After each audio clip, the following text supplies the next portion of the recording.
අයිබෝවන් මම ඉගෙන ගත්ත දේවල් 10-11 ශ්‍රේණිවල නංගිල මල්ලිලට උගන්වන ගමනේ මට මතක හැටියට මේ අපේ 12 වෙනි එපිසෝඩ් එක.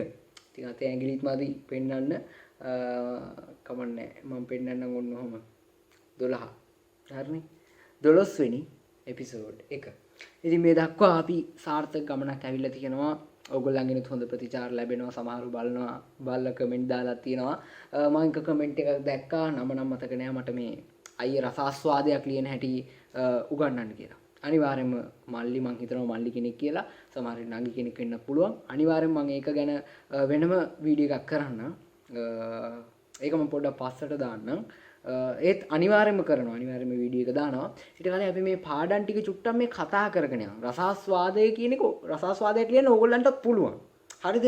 රසාස්වාදයක් ලියන්න කලින් හැම දෙයකටම කලින් රස විඳිලා ඉන්න ඕනේ. අන්න ඒ නිසා අපි කොහොමද ඒකේ රසය ගන්නෙ? ඒක කොහොමද අපි දැනෙන්නේ? අපිට දැනෙන්නේ අපි ෆීල් කරන්නේ කොහොමද? ෆීල් කරන එක තමයි වැදගත්. රසාස්වාදයක් ලියන එක දෙවෙනියට තියෙන්නේ.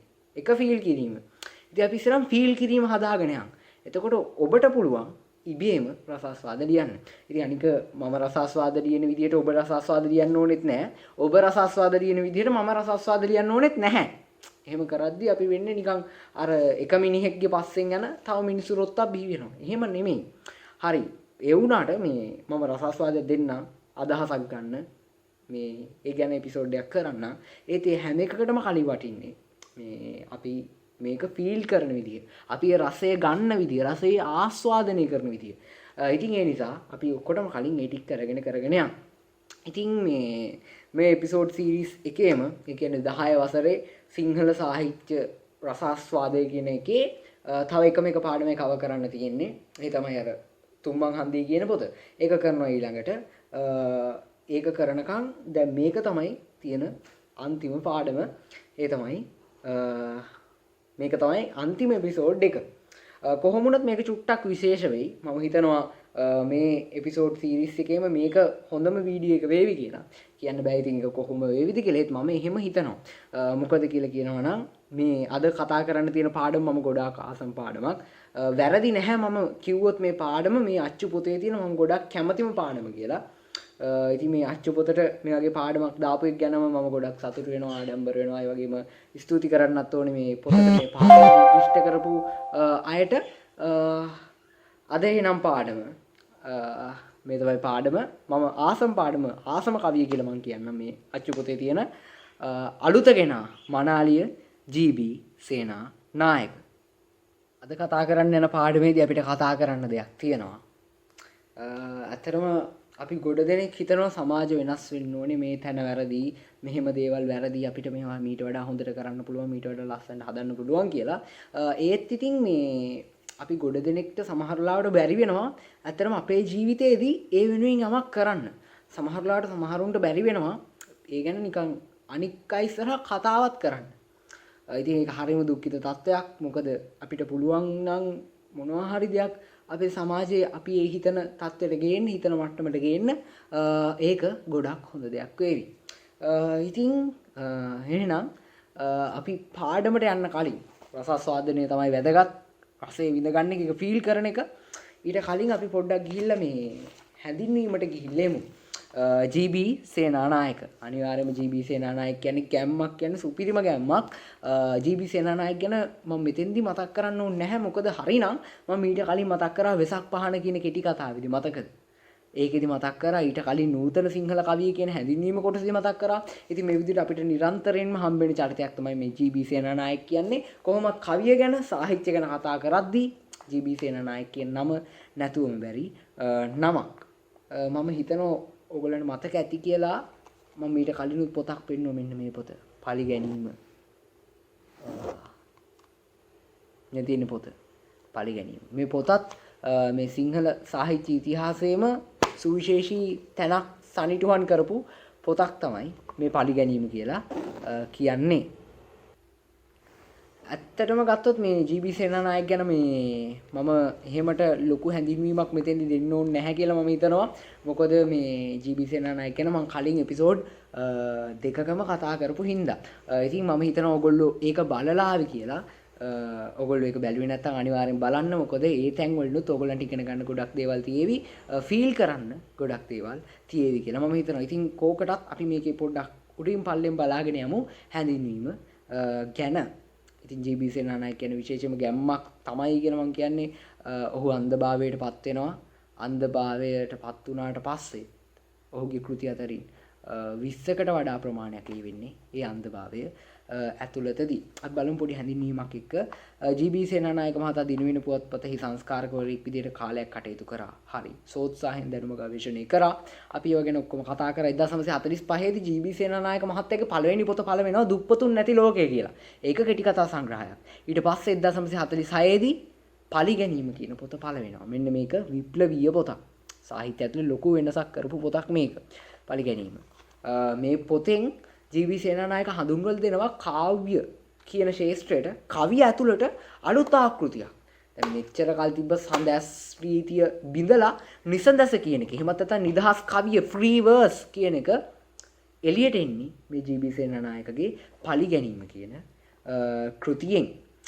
ඊළඟට ජී.බී. සේනානායකගේ ග්‍රන්ථ ගැන තියෙනවා මෙතන දැල් කවුලුව විඳිමි සෙවණැලි කියන කවි පොත්. මේදා චාරුමුඛ වරදත්ත මම මේක හයියෙන් කියන්නේ අර කලින් එපිසෝඩ් වල මේවා ගැනම කතා කරලා තියෙන නිසා ඉතින් ආයෙම ඒක කී ඉන්න ඕනේ නැහැ කියලා මම හිතනවා. මොකද ඔබට අවශ්‍ය නම් ඔබට මතක නැතිනම් කියන තැන් ඔබට හැකියාව තියෙනවා අහපව ගිහිල්ලා ඒ වීඩියෝ එක බලන්න. YouTube එකේ තියෙන්නේ.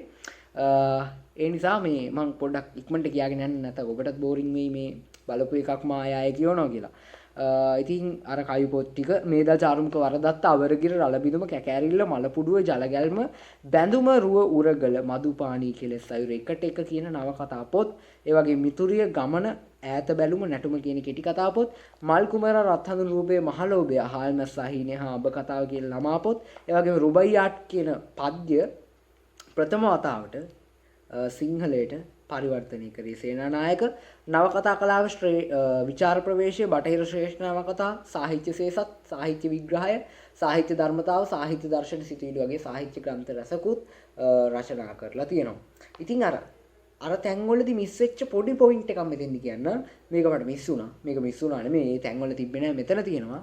ඉතින් සාහිත්‍යයට මේ තරම් ලොකු සේවයක් කරපු ජී.බී. සේනානායකට ශ්‍රී ජයවර්ධනපුර විශ්වවිද්‍යාලයෙන් දෙනවා සාහිත්‍ය සූරී කියන සම්මානය.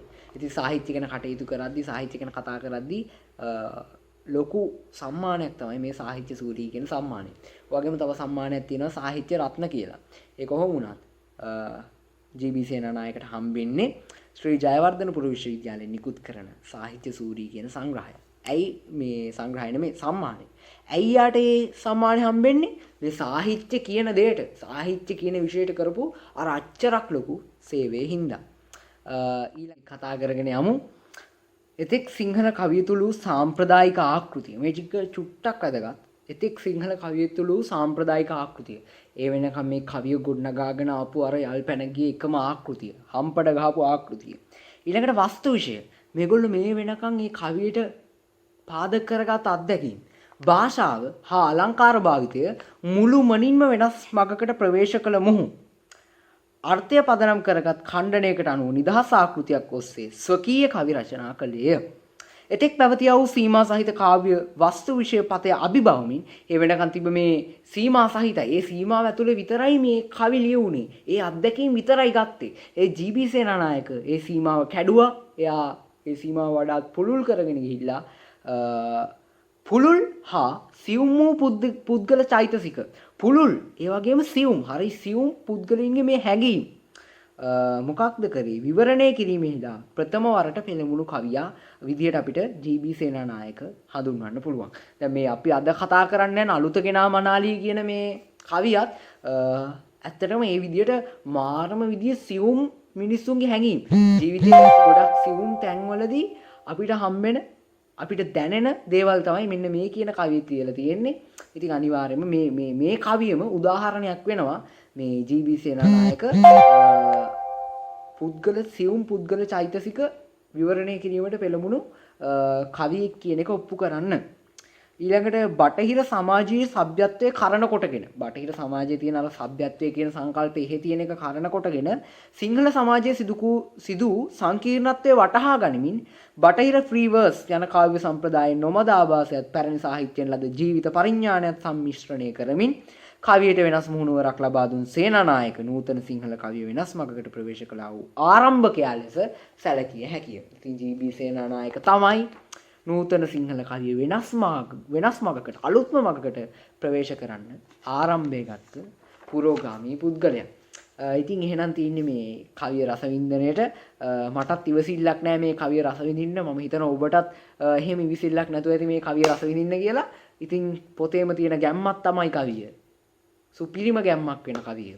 අපි ගිහිල්ලා රස විඳලා යමු. ඇයි තවත් බලන් ඉන්නේ? මේ සිංහල සාහිත්‍ය රසාස්වාදය.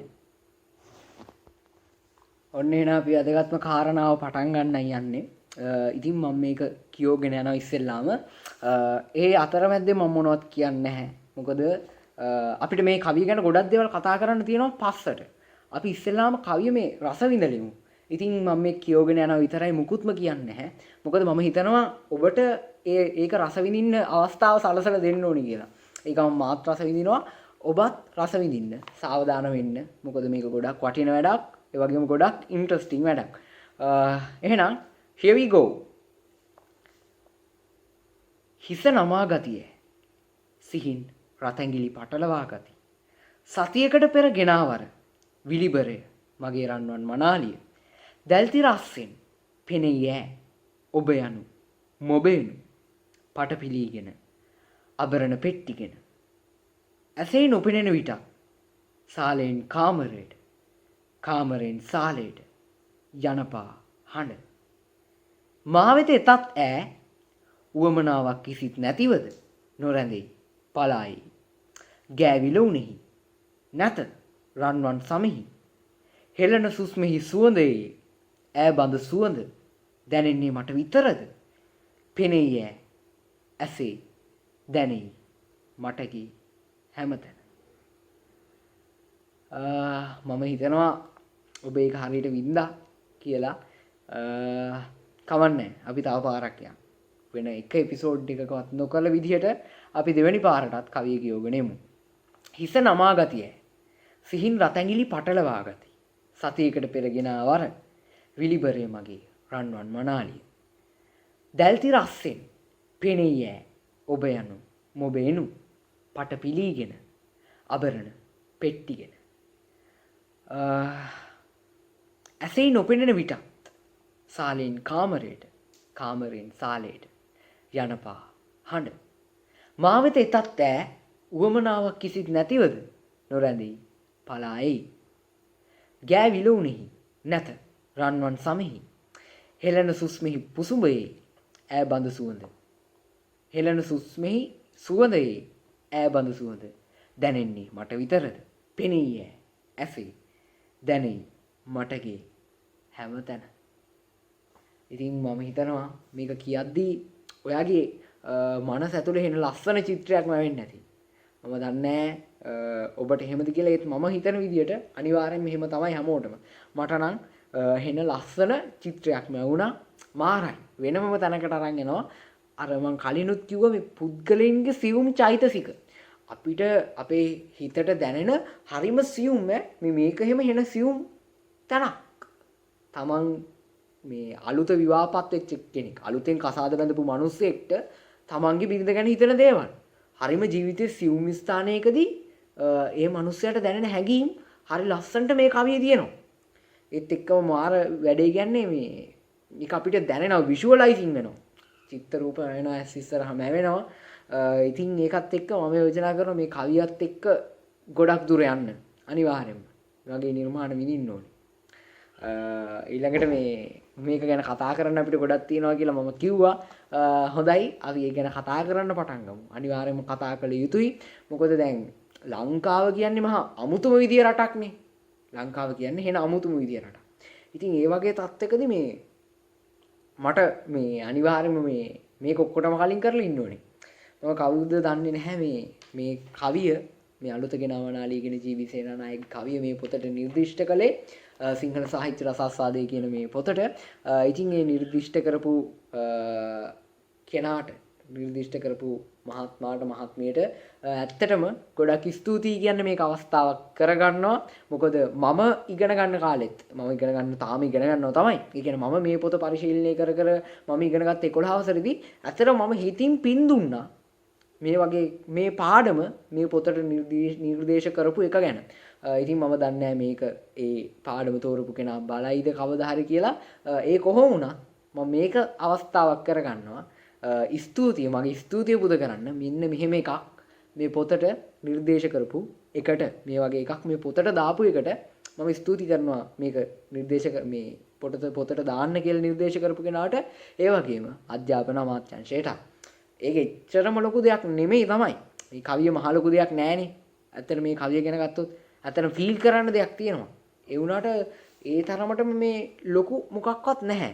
ඒ වුණාට ඒ කියන්නේ මම කියන්නේ කවිය ගැන නෙමෙයි. මම කියන්නේ මොකක්ද කියන එක ඔබට තේරෙනවා ඇති කියලා මම හිතනවා.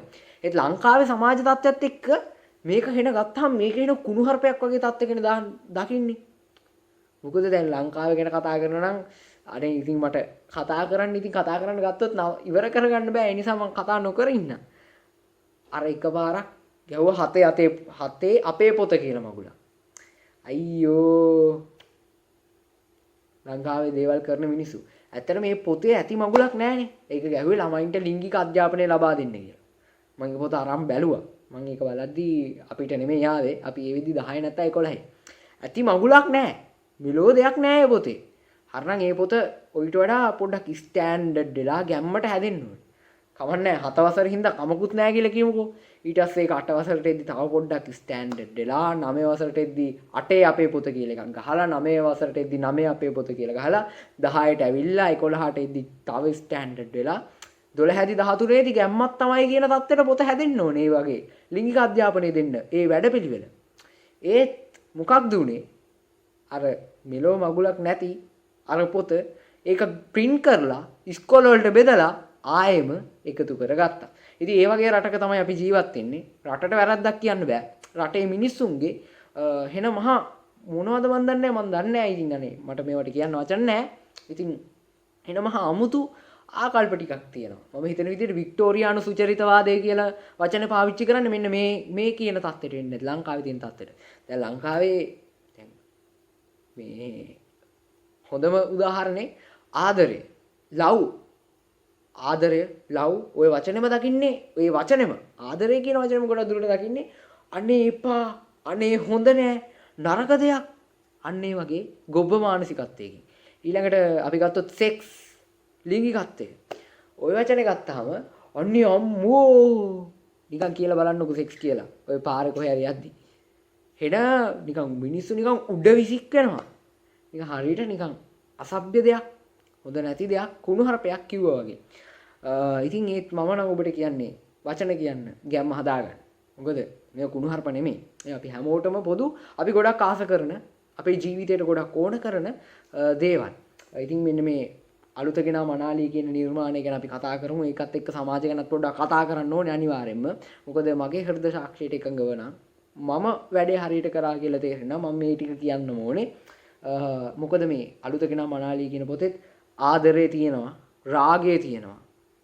ඒ හැම දෙයක්ම මිශ්‍ර වෙච්ච වෙලා යන දෙයක් තමයි, යන හැඟීමක් තමයි මේ කවියෙන් අපිට දෙන්නේ. ඉතින් මෙච්චරක් නෙමෙයි, තව ගොඩක් කතා කරන්න තියෙනවා. එන්න අපි ඉස්සරහට කතා කරගෙන යමු. හොඳයි, මේ අච්චු පොතේම මට නම් පෞද්ගලිකව කියන්නේ හොඳටම ෆීල් කරන්න පුළුවන් විදිහට හම්බෙච්ච හොඳම හැඟීමක් ඇති කරපු කවියක් තියෙනවා නම් ඒ තමයි මේක කියලා මම බය නැතුව කියනවා. ඉතින් බලන්න මේක අර මම කලින් කිව්ව එකම හපෝ මතක් කරන්න, ඒ කාරණේ මතක් කරලා මෙමු. සියුම් පුද්ගල චෛතසික. මෙතන තියෙන්නේ මිනිහෙක්ගේ හිතේ ඇතිවෙන හරිම සියුම්, හරිම සෙන්සිටිව් හැඟීමක්, ෆීල් එකක්. කතා ගත්තොත් මේ තමන් අලුතෙන් විවාහපත් වෙච්ච පුද්ගලෙක්. එහෙම නැත්නම් අපි සරල භාෂාවෙන් මෙයන්කෝ අලුත කසාද බැඳපු මිනිස්සෙක්ට තමන්ගේ බිරිඳ ගැන හිතෙන දේවල් සහ ඒ දෙන්න අතර සිද්ධ වෙන දේවල් තමයි මේ කවියට වස්තු විෂය විදියට අරගෙන තියෙන්නේ. ඒක තනිකර කියන්නේ චෛතසික. තමන්ට හිතෙන දේවල් තමයි මේ මෙයා කියන්නේ උත්තම පුරුෂ දෘෂ්ටි කෝණය මේ කවියේ තියෙන්නේ. මේ කතකයා තමයි කියන්නේ. ස්වාමි පුරුෂයා තමයි මේ කතාව කියන්නේ. හරි ලස්සනට මේ කතාව කියනවා. මට නම් මේ මෙහෙමයි මේ කවිය කියෝගෙන යද්දි මට මේ කවියේදී නිකන් මට දැනෙනවා මම නිකන් අර ස්වයං පුරුෂයාගේ චරිතයට නිකන් මම එන්ටර් වෙනවා වගේ. මම මේ චරිතය ගන්නවා. එතනින් එහාට මගේ වටේ තමයි මේක නිර්මාණය වෙන්නේ. එතකොට මේ කවියේ කියන බිරිඳ අලුත කෙනා මනාලිය ඒ වෙන කාගේවත් මනාලියක් නෙමෙයි මගේ මනාලිය. අන්න ඒ විදිහට තමයි මට නම් මේක ෆීල් වෙන්නේ. මම හිතනවා ඔබටත් ඒක ෆීල් වෙනවා ඇති කියලා. ඉතින් ඒකත් එක්ක ඒක මාරයි. අමුතුම මට්ටම. ඉතින් ඇත්තටම තාම එහෙම අත්දැකීමක් නැති නිසා. ඇත්තටම අපි තාම කසාද බඳලා නැහනේ. 10 11 වසරවල. ඉතින් මේක අපිට අලුත් ෆ්‍රෙෂ් ඒ වගේම මාර අමුතු ෆීලිං එකක්. ඒක නිකන් අර ඇතුළාන්තයත් එක්ක කිති කැවීගෙන යන ෆීලිං එකක් වගේ එකක් තමයි මෙන්න මේ කියන කවියෙන් මට නම් දැනෙන්නේ. පිරිමි ළමෙක් විදිහට මං මේක කියවාදී මං ගන්නේ අර කතකයාගේ පැත්ත. ස්වාමි පුරුෂයාගේ චරිතේ. ඉතින් ගෑනු ළමෙක් විදිහට මේක කියවනවා නම් එයා සමහර විට මං දන්නේ නැහැ ඒක කොහොමද ගෑනු ළමෙක්ට දැනෙන්නේ කියලා. මට නම් දැනෙන්නේ මම ස්වාමි පුරුෂයාගේ චරිතයට ආරෝපණය වෙලා මම මේ සිද්ධිය මගේ වටේට ගොඩනගා ගන්නවා. ඊට පස්සේ මට ඒක දැනෙනවා මාන විදියට. ඒතන තියෙන අර ආදරයක් තියෙනවා මෙතෙන්දී. ඒ ආදරය දැනෙනවා. ඊළඟට මේක ඇතුලෙන් තියෙන රාගය, ඒ ගතිය, සෙක්ස් එක අන්න ඒකත් දැනෙනවා. ඒ හැම දෙයක් එක දැනෙද්දී අර පොඩි අමුතු එන ලැජ්ජාවක් දැනෙනවා. ඒත් එක්කම ඒ හැම දෙයක්ම එකතු වුණාම මේ හැදෙනවා වචනෙන් කියන්න දන්නේ නැති අමුතුම විදිහේ හැඟීමක්. අපි පොඩ්ඩක් කවිය දිගේ චුට්ටක් ගිහිල්ලා ආයෙමු. හිස නමා ගතිය ඈ.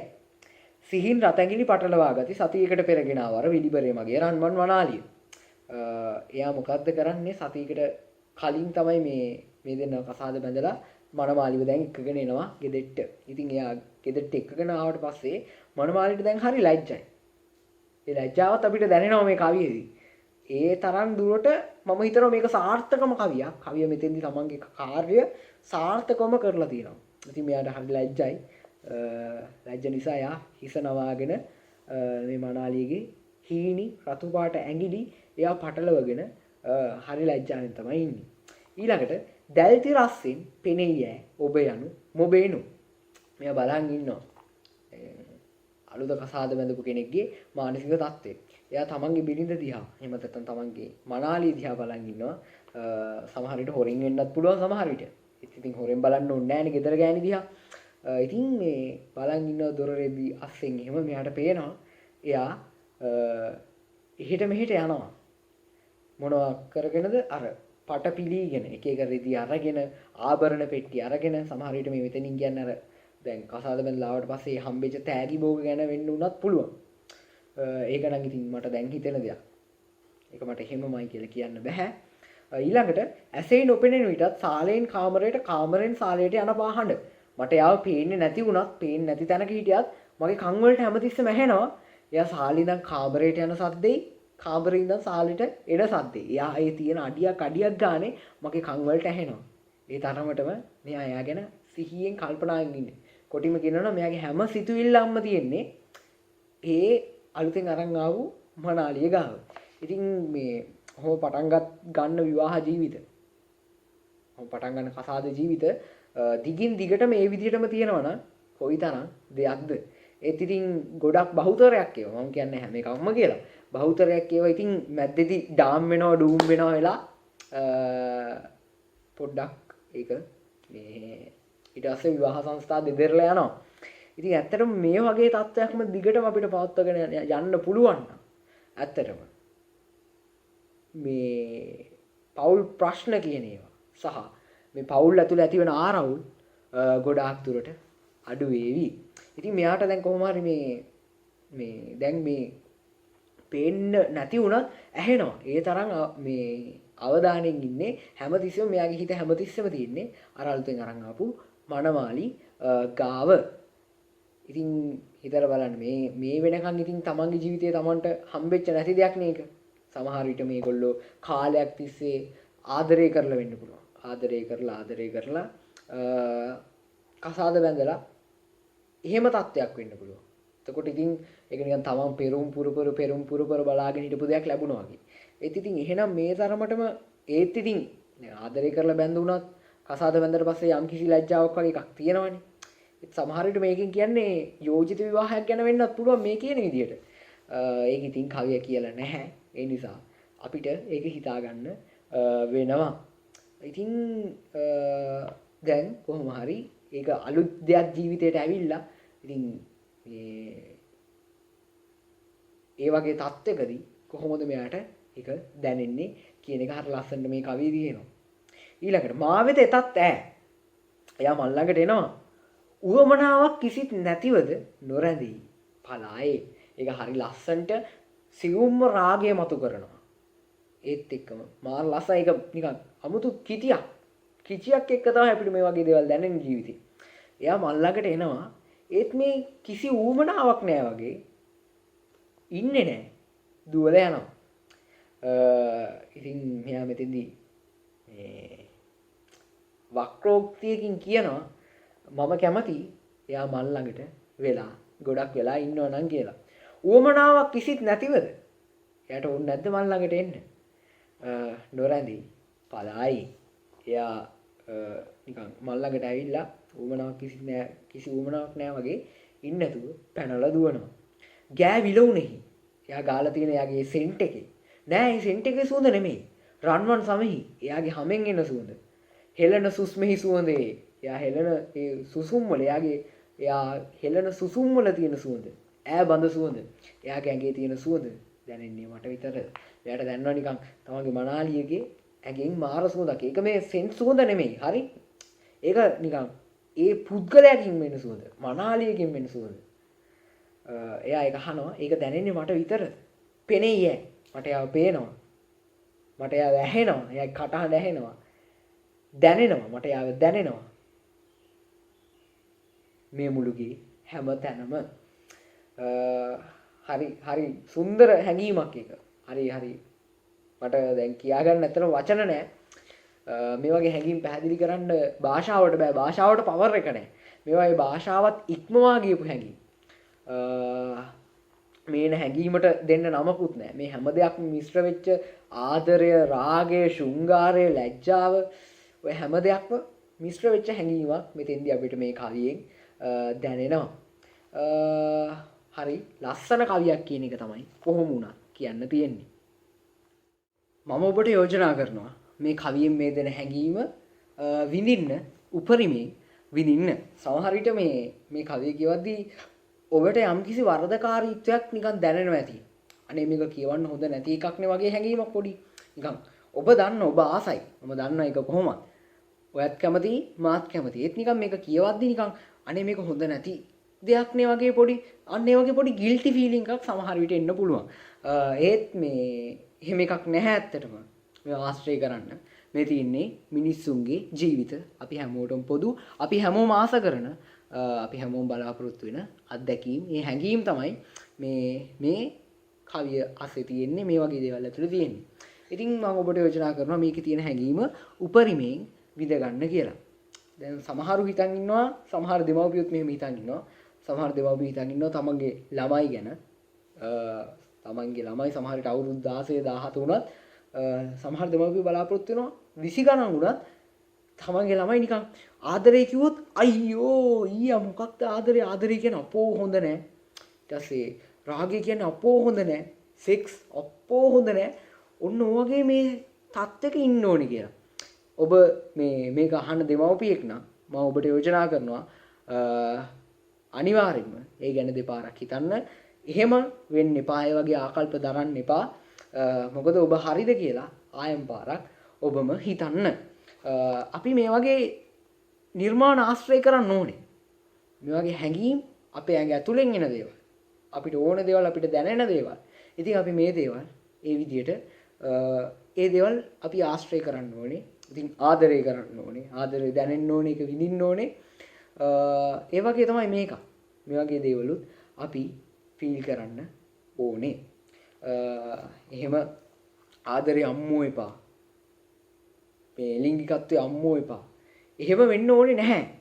එහෙම වෙන්න ඕනේ කියලා කවුරු හරි කියනවනම් ඒ මිනිස්සයාගේ බුද්ධි මට්ටම පිටිබඳ එතන ප්‍රශ්නයක් තියෙනවා. එහෙම ගත්තොත් ලංකාවේ ඉන්න හැම මිනිස්සයාගේම බුද්ධි මට්ටම ගැන ප්‍රශ්නයක් තියෙනවා. ඔය ඉතින් ඒක හරිනේ. එහෙම එකක් තියෙනවා තමයි. ඉතින් මම ඔබට යෝජනා කරනවා අපි ඒක වෙනස් කරමු. මේ කවිය කියවද්දී ඔබේ හැඟීම් උපරිමයෙන් ගන්න. කමක් නැහැ. එහෙම කිසි දෙයක් නැහැ. හොඳ නැහැ කියලා. මේ හැඟීම් අපිට දැනෙන්න ඕනේ. අපි ඒ හැඟීම් විඳ ගන්න ඕනේ. ඉතින් අර කලින් කිව්වත් වගේ දෙමව්පියෙක්ටත් ඉන්නවා නම් මම කියන්න තියෙන්නේ ඔබ ආයමත් හිතලා බලන්න. ඔබ හිතනවා නම් ඔබේ දරුවා මේ ආදරය, රාගය වගේ දේවල් වලින් ඈත් වෙලා තනිකරම ඈත් වෙලා අපෝ හොඳ නෑ කියන තත්ත්වයක කෙනෙක් වෙන්න ඕනේ කියලා ඔබ හිතනවා නම් ඔබ හරිද කියලා ඔබ ආයෙම හිතලා බලන්න කියලා මම ඔබට යෝජනා කරනවා. එහෙම ඒක ඇත්තටම වැරදි. ඒක සෝබාදහමට අපි පිටුපාලා යාමක් තමයි එතෙන් සිද්ධ කරන්න හදන්නේ.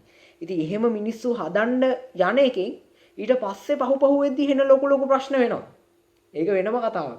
ඒ ගැන සමහර විට ලංකාවේ මේ මිනිස්සු අවධානය යොමු කරන්නේ නැහැ. මොකද මේ මිනිස්සුන්ගේ ඔළුව ඇතුලේ එන බැරියර් එකක් තියෙනවා. මම අර මේ කියපු දේවල් සම්බන්ධයෙන්. ඒ කොහොම වුණා කවිය ගැන කතා කරන්න තිබ්බ දේවල් ටික ඕවා තමයි. හරි ලස්සනට මේ ජී.බී. සේනානායක මේක කවියට ගෙනත් තියෙනවා. ජී.බී. සේනානායක හිටියේ නෑ හරිද? අපෝ හොඳ නෑ මම ලියන්න හොඳ නෑ ඔහොම ඒවා. මේ කසාද බඳපු මිනිහෙක් තමන්ගේ ගෑණි ගැන හිතන ඒවා මම මොකටද ලියන්නේ කියලා කිව්වොත් එහෙම ජී.බී. සේනානායක එහෙම හිතලා හිටියේ නැහැ. සාහිත්‍ය ඇතුලේ ලියන්න හොඳ නැහැ කියලා කිසිම දෙයක් නැහැ. සාහිත්‍යට සීමා මායිම් නැහැ. මම හැමදාම කියන කතාවක් ඕක. ඉතින් ඔබ කවියක් ලියනවා නම් ලියන්න හිතෙනවා නම් ඔබට ඕන දෙයක් ගැන ලියන්න පුළුවන්. ඕනේ දෙයක්. වචනේ පරිසමාප්තාර්ථයෙන්ම ඕන දෙයක් කියන්න ඕන දෙයක්. හරි. ඉතින් එතෙන්දී සීමා බාධක නැහැ. අපිට ඒක දැනෙනවද කියන එක තමයි ප්‍රධානම කාරණේ. කුමාරතුංග මුනිදාස කියනවා අර කලින් මම මේක පළවෙනි එපිසෝඩ් එකේ කිව්වා. යමක් කියවූ කල, ඇසූ කල, විලිබිය ඇත්ත උනට රසයක් දැනේ නම් එය කවියක කියලා. ඉතින් මං නම් 100% මේ කවිය නිර්දේශ කරනවා මේක කවියක්. මාර විදියට මේක දැනෙනවා. අනික මේ කවියේ තියෙන ප්‍රධානතම අර මේ විශේෂත්වය තමයි විෂුවලයිසේෂන් එක. ඒ කියන්නේ චිත්ත රූප මැවීම කියලා. මට හොඳට මතකයි මේ කවියේ චිත්ත රූප මැවීම පිළිබඳ ਵਿਚාරයක් ලියන්න එක්ක මට O level වලට ආවා. එහෙම නැත්නම් ඊට කලින් තිබ්බ third term test එකට ආවා. මේ කවිය මට මතක හැටියට මගේ මතක ෂෙයා කරගන්නම්, මගේ මතක බෙදා ගන්න වැඩක් තමයි මේ යන්නේ. දෙපාරයි කිව්වේ. මට තනිකර කටපාඩම් හිට්ටා. මොකද මේ කවියෙන් එන ඒ අමුතු කීතියත් එක්ක ඒ අමුතු හිරිවැටෙන හැඟීමත් එක්ක අපි බලමු චුට්ටක් ලිඛිත අභ්‍යාසයේ පැත්තට ගිහිල්ලා චිත්ත රූප මැවීමට ජී.බී. සේනානායක කවියා සතු වූ දක්ෂතාව අලුතගෙන වනාලී පැතිපිලැසුරින් විමසන්න දෙයක් නෑ ඇත්ත. චිත්ත ඇත්ත. අපිට ඕකේ අරන් පෙන්නන්න පුළුවන්. හිස නමා ගතිය මේ මුළු කවියෙම තැන් තැන් වලින් උද්දෘත ගන්න පුළුවන්. සිහින් රතැඟිලි පටලවා ගති මේ මනාලී ඉස්සෙල්ලාම ඔළුව නමා ගන්න විදිය ලැජ්ජාවෙන්. ඊට පස්සේ තමන්ගේ හීනි රතු ඇඟිලි මෙහෙම පටලවගෙන ඉන්න විදිය. ඊට පස්සේ මේ මනාලයා දැල්ති රස්සෙන් තමන්ගේ මනාලිය දිහා බලන් ඉන්න විදිය. එයාව පේන්නේ නැති කොටත් මෙයාගේ කන් දෙක නිතර මේ මනාලිය හොයන විදිය. මේ හැම දෙයක්ම අපිට චිත්ත රූප මැවෙනවා. අපේ ඇස් ඉස්සරහාම ඇවිලා පෙන්නනවා. මං නම් පෞද්ගලිකව මම මේ චරිතයට ආරෝපණය වෙලා මම මේ චරිතයට ආරූඪ වෙලා බැලුවා. ඊළඟට සිව්පද ආකෘතියට නැඹුරු තිබූ සිංහල කවිය ආකෘතිය නවමග්ගට යොමු කිරීමට ජී.බී. සේනානායකගේ දායකත්වයේ අලුතගෙන මනාලී නිර්මාණය ඇසුරින් අගය කරන්න. ඔව් හොඳයි. සමහර විට මේ කාරණේ කියන්න සඳස යොදාගත්තා නම් අපිට මෙන්න මේ කියන මේ ප්‍රස්තුතිය මේ කවිය මේ කාරණා ටික මේ තරම් දැනෙන්නේ නැති වෙන්න තිබ්බා. ඉතින් මේක හොඳ මේ යොදා ගැනීමක්, හොඳ ආකෘතියක්. මේ නිසඳස් ආකෘතිය. ඉතින් ඒක අගය කරන්න පුළුවන් අපිට මේක හොඳටම දැනෙන හින්දා. ඉහත සඳහන් කාව්‍ය නිර්මාණයේ වස්තු විෂය සරලව පැහැදිලි කරන්න. මොකද්ද වස්තු විෂය? අලුතෙන් කසාද බඳපු කෙනෙක්ට. මම මේක සරලව කියන මෙහෙම ලියන්න එපා. ඔයා ලියන්නදී දන්නවනේ ලියන භාෂාවක් කියන එකක් තියෙනවා කියලා. ඒක ඔයාට ගලප ගන්න පුළුවන්. මම කියන අලුතෙන් කසාද බඳපු කෙනෙක්ට තමන්ගේ බිරිඳ ගැන, තමන්ගේ මනාලිය ගැන හිතෙන දේවල් තමයි මේ කවියේ වස්තු විෂය. හර ලස්සන වස්තු විෂයක්. අර කලින්ම කිව්වත් වගේ මිනිස්සුන්ගේ සියුම් ජීවිතේ හරි සියුම් තැන් මේවා. එන්න සියුම්. ඉතින් ඒ විදිහේ සියුම් තැනක් අල්ලලා ලියවිච්ච කවියක් තමයි මේක. ඉතින් මේ වගේ නිර්මාණයක් මේ පොතට දාපු එක ගැන ආයෙම වතාවක් මේ පොතට නිර්දේශ කරපු ඒ සංස්කාරක මණ්ඩලයට ස්තුතිවන්ත වෙනවා. ඒ වගේම අධ්‍යාපන අමාත්‍යාංශයට ස්තුතිවන්ත වෙන්න මේක මම අවස්ථාවක් කරගන්නවා. හොඳයි අපි එහෙනම් අද පාඩම් කොටසත් ඉවර කරලා ඉන්නේ. අපිට තිබ්බ අලුත කෙනා මනාලිය කියන පාඩම ගැන අපි කතා කරා. ඒත් එක්කම සමාජය ගැන ඔය තියෙන බොරු මත ගැන ඔය වගේ දේවල් ගැන අපි කතා කරා. ඇත්තම කියනවා මේ පාඩම ගැන එහෙම විස්තර කිරීමක් අවශ්‍ය වෙන්නේත් නැහැ. ඒක මොකද Tamanට තනියෙන්ම ඒක තේරුම් ගන්න පුළුවන්. ඒ වගේම Tamanට තනියෙන් මේක ෆීල් කරන්න පුළුවන්. මේක ෆීල් කරන්න බැරි කෙනෙක් නැහැනේ. මේක ෆීල් කරන්න බැරි කෙනෙක් ඉන්නවනම් පොඩි ප්‍රශ්නයක් තියෙනවා. අනිවාර්යයෙන්ම ගිහිල්ලා දොස්තර කෙනෙක් හම්බෙන්න. අනිවාර්යයෙන්ම මම විහිළුවට නෙවෙයි කියන්නේ. ඇත්තටම ඔබේ ප්‍රශ්නයක් ඇති. හරි. ඉතින් එහෙනම් පාඩම ඉවරයි. ඉතින් අපි පාඩම විතරක් කරන්නේ නැහැ. මේ සිංහල කවියට මේ තරම් සේවයක් කරපු මේ නිසඳස් ආකෘතිය අද වැඩිපුරම කවි ලියවෙන්නේ මේ අද නූතන කවියේදී අදත් වැඩිපුරම කවි ලියන්නේ කවියෝ මේ නිසඳස් ආකෘතියෙන්. ඉතින් මේ නිසඳස් ආකෘතිය ඒ නිදහස් ආකෘතිය ෆ්‍රී වර්ස් කියන එක අරගෙන ආවේ ලංකාවේ සාහිත්‍යයට ජී.බී. සේනානායකයන්. ඉතින් ඒ ජී.බී. සේනානායකයන්ගේ අග්‍රතම කෘතිය පරිගැනීම තියෙනවා මං අතේ. මේ පොතේ තමයි අර ජී.බී. සේනානායක ලියන්නේ කෙටි කතා අතරමැද මේක කෙටි කතා පොතක්නේ. මේ කෙටි කතා අතරමැද තියෙනවා අර ගද්‍යත් පද්‍යත් අතර රචනා විශේෂයක්. අන්න ඒකෙන් තමයි මේ නිසඳස එහෙමත් නැත්නම් නිදහස් කවිය කියන එක බිහි වෙන්නේ. අපි ඒකක් රස විඳලම එපිසෝඩ් එක ඉවර කරමු. අපි බලමු මේකේ ගොඩක් තියෙනවා. හොඳ එකක් තෝරලා ගමු.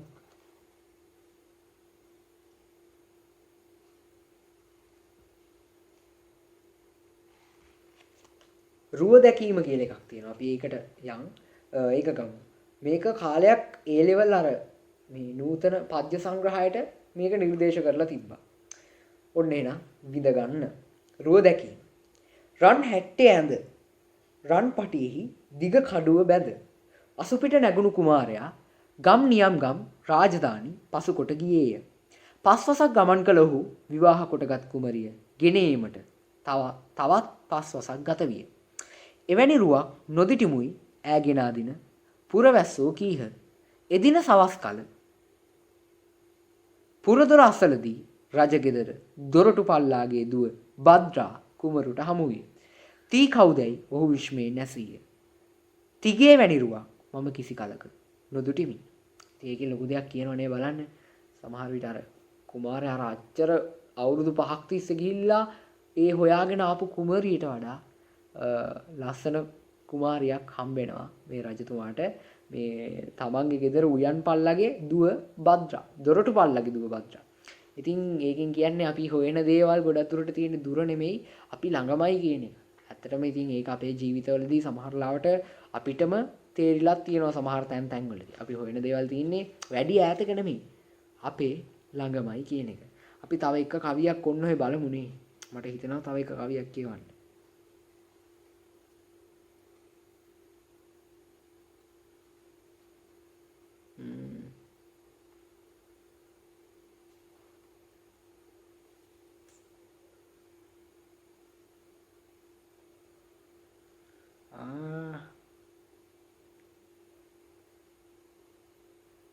මේක කියමු. සුන්දරත්වය කවිය මාතෘකාව. ඈ කැතයයි කියතත් අසුන්දරයයි කිව යුතු කිසිවක් මම ඇය කෙරෙහි නොදකිමි. මම ඇයට නොපෙනී පසෙකට වී බලා සිට ඇගේ ගමනෙහි සුන්දරත්වයෙන් චමත්කාරයට පත්වීමි. මම මා අසල හිඳ සිටි ඇගේ හිස ලංකොට ඇගේ මුහුණ දෙස බලා එහි මනහර බැවින් වශීකృత වූයෙමි. ඇය හා නිදා සිටි මම මධ්‍යම රාත්‍රියෙහි හඬ නොනගා සෙමෙන් ඇඳෙන් නැගිට කුඩා පහන දල්වා ඈ දෙස බැලීමි. ශාන්තව නිදන ඇගේ සියුමැලි අඟපසඟෙහි විචිත්‍රාවෙන් බැඳුණු මම පහන නිවා කොට්ටය මත පැතිරුණු ඇගේ කෙස් වැටිය පිට මූණ තබා යලිත් ඇය අසල වැතිර ගතිමි. හරි ලස්සනයි. ඉතින් කට්ටිය කියනවලු මෙයා කැතයි කියලා. ඒත් මෙයා කියනවා කට්ටිය කැතයි කියලා කිව්වට එහෙම කැතයි කියලා කියන්න පුළුවන් දෙයක් මට එයාගේ පේන්නේ නැහැ කියලා. ඉතින් ආදරේදී එහෙම තමයි. ඒ වගේම ජීවිතේ හැමදේම සාපේක්ෂයි කියන එක හොඳට මතක තියාගන්න. මට ලස්සන දේවල් ඔබට ලස්සන නැහැ. ඔබට ලස්සන දේවල් මට ලස්සන නැහැ. සමහර විට මේක ඔබටත් වෙලා ඇති. දැන් හිතන්න දැන් කොල්ලෝ නම් දැන් හිතන්නකෝ දැන් ඔයගොල්ලෝ දැන් කොල්ලෝ සෙට් එක පන්ති එක හරි කොහොම හරි ඔන්නෝම සෙට් වෙලා ඉද්දි කෙල්ලෙක් යනවා ඉස්සරහින්. දැන් ඔන්න ඔහොම එක යාළුවෙක් කියනවා අටෝ වන්න බලපන් පට්ට කෑල්ල කියලා. එතකොට සමහර ලාවට මේක ඔබටත් වෙලා ඇති මේ ළඟින්න වෙන එකෙක් කියනවා ඊයබන් ඔය මොකද්ද මේ? ඔය මේ කොහොමවත් යන හාල් කෑලිනේ කියලා. අන්න එහෙම තමයි. ඔබට ලස්සන දේවල් මට ලස්සන නැහැ. මට ලස්සන දේවල් ඔබට ලස්සන නැහැ. ඉතින් එහෙම වෙන්න ඕනෙත් නැහැ මොන මගුලකටද එහෙම වෙන්නේ? ඔබ ඔබට ලස්සන දේවල් පස්සේ යන්න. මම මට ලස්සන දේවල් පස්සේ යන්නම්. ඔබ ඔබට ඕන දේවල් පස්සේ යන්න. මම මට ඕන දේවල් පස්සේ යන්නම්. අපි හැමෝටම තියෙන්නේ එක එක විදිහේ දේවල්. අපි හැමෝගෙම ජීවිත එකිනෙකාගෙන් වෙනස්. එහෙනම් අදට ගිහින් එන්න මේ සිංහල සාහිත්‍යය රසාස් වාදේ